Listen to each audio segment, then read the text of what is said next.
সবসময় একরকম চিকেন কষা রান্না না করে মাঝে মধ্যে এইরকম ভাবে একটু ভিন্ন স্টাইলে চিকেন কষা করে দেখতে পারেন কেমন লাগে।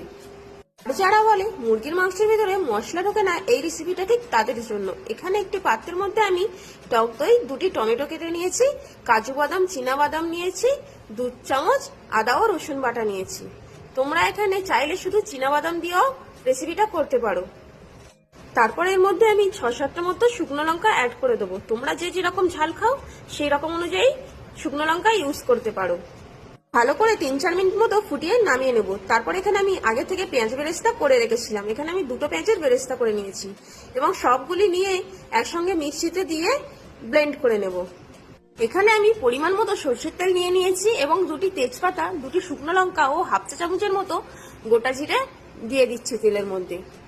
এইগুলিকে ফোড়ন দিয়ে একটু নেড়ে চেড়ে তার মধ্যে আমি আগে থেকে ধুয়ে রাখা মাংস নিয়ে